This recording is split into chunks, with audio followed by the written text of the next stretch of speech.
Abbott آباد کا گورا قبرستان یعنی اولڈ کرسچن سیمیٹری شہر کی قدیم ترین نوآبادیاتی یادگاروں میں سے ایک ہے۔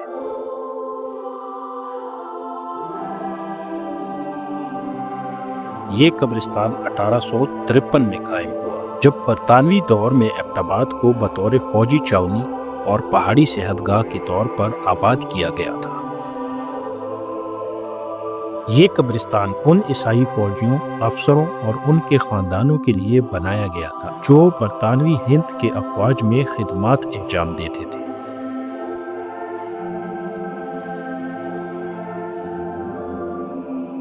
ان میں کئی ایسے فوجی بھی شامل تھے جو فرنٹیئر وارز میں ہلاک ہوئے۔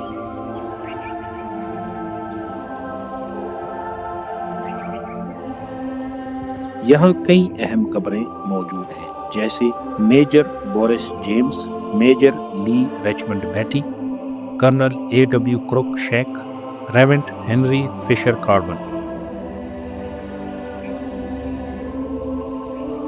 یہ قبریں اس زمانے کی کہانی سناتی ہیں جب ایبٹ آباد ہزارہ کے پہاڑوں کے درمیان ایک فوجی مرکز کے طور پر قائم تھا۔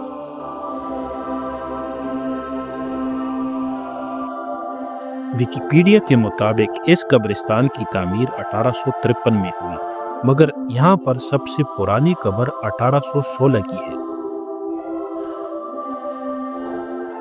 گورا قبرستان ہمیں اس وقت کے ایبٹ آباد کی جھلک دکھاتا ہے جب برطانوی افسران اور ان کے خاندان یہاں رہتے اور دفن ہوتے تھے۔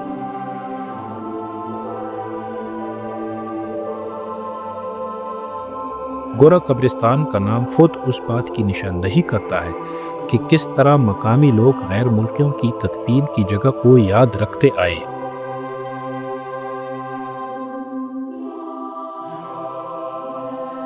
اس قبرستان سے متعلق کچھ لوگ کہانیاں بھی منسلک ہیں۔ ایک روایت کے مطابق کہا جاتا ہے کہ اس قبرستان میں مٹی کھودنے کی کوشش ہوئی تھی۔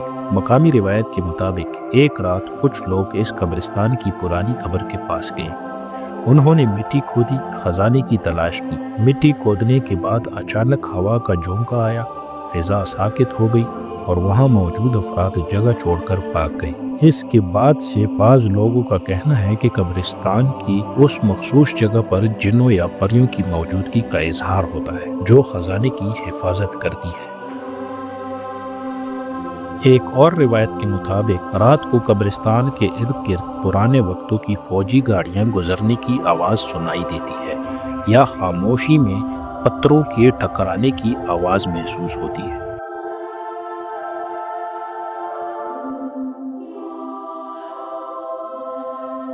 اگرچہ اس کی سائنسی یا دستاویزی تصدیق نہیں ملتی، مگر یہ مقامی ذہنیت کا حصہ ہے۔